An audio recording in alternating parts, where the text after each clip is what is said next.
Haunted house. यह 1991 से 1992 की घटना है दोस्तों। हमारे पड़ोस में एक किराएदार रहता था। वह गैराज में मैकेनिक का काम करता था। वह किराएदार नास्तिक था, पर उसकी पत्नी और बच्चे धार्मिक थे। उसकी पत्नी अपने घर के लिए तरस रही थी और किस्मत से उसे होम लोन की समस्या से छुटकारा मिल गया और उसने एक अच्छा घर खरीद लिया। अब यहीं से कहानी शुरू होती है दोस्तों। किराएदार ने अपने नास्तिक होने का कारण ना ही कोई पूजा पाठ करवाया और ना ही कोई अनुष्ठान। ऐसे ही उन लोगों ने अपने नए घर में शिफ्ट हो गए। घर जाते ही सबसे पहले उसके पति को भगवान की तस्वीर लगाते हुए हाथ में एक कील लग गई और उससे गहरा जख्म भी हो गया। करीब 7 टाँके भी आए। घर में शिफ्ट होने के बाद वो आदमी कुछ दिनों के लिए बाहर चला गया।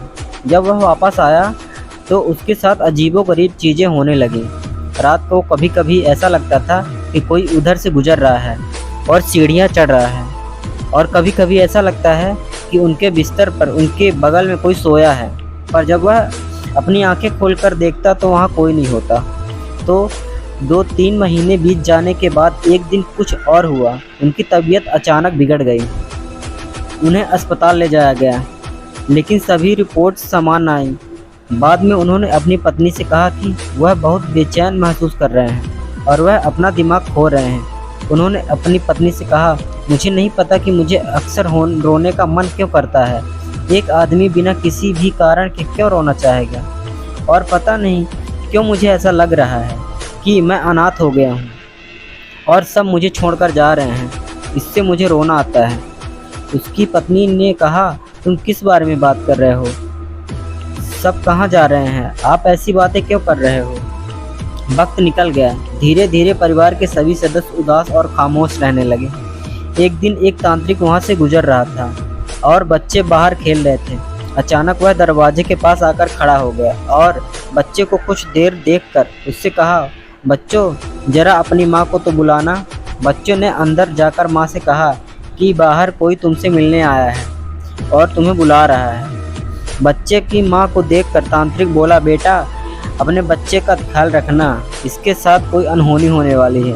उस बच्चे की माँ ने कहा, क्या कोई अनहोनी होने वाली है? क्या आप इसे रोक नहीं सकते? तांत्रिक बोला, जो होने वाला है वह तो होकर ही रहेगा।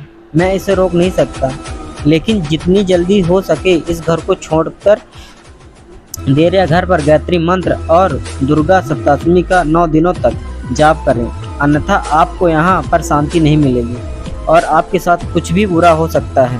यह कहकर वह तांत्रिक वहाँ से चला गया। थोड़ी देर बाद बच्चे की माँ ने उससे किराने की दुकान से कुछ लाने के लिए भेजा।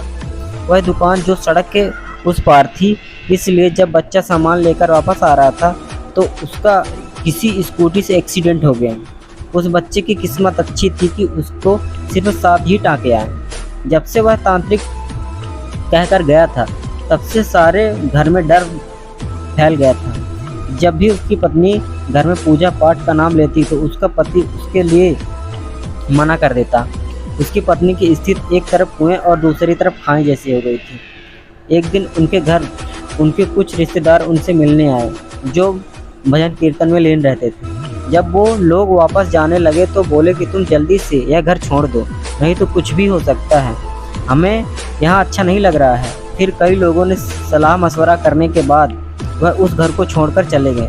फिर कुछ महीने बाद उसकी पत्नी एक जवान लड़की से बात कर रही थी और बातचीत उस घर के बारे में हुई, और तब उस महिला ने कहा कि यहाँ एक लड़की छत से गिर गई थी और उसकी वहीं मौत हो गई थी। जब वहाँ एक और भी परिवार रहने आया तो था एक दिन शॉर्ट सर्किट से घर में आग लग गई और वहाँ घर में रहने वाले 7 लोगों की एक साथ ही मौत हो गई थी। यह घटना उस घर की महिला के विवाह के समय की है।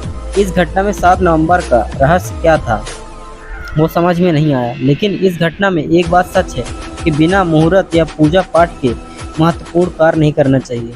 चाचा के हाथ में 7 टाँके लगे, बच्चे के हादसे में भी 7 टाँके लगे और लोगों की एक साथ ही मौत। इस 7 नंबर का रहस्य कभी भी नहीं सुलझा।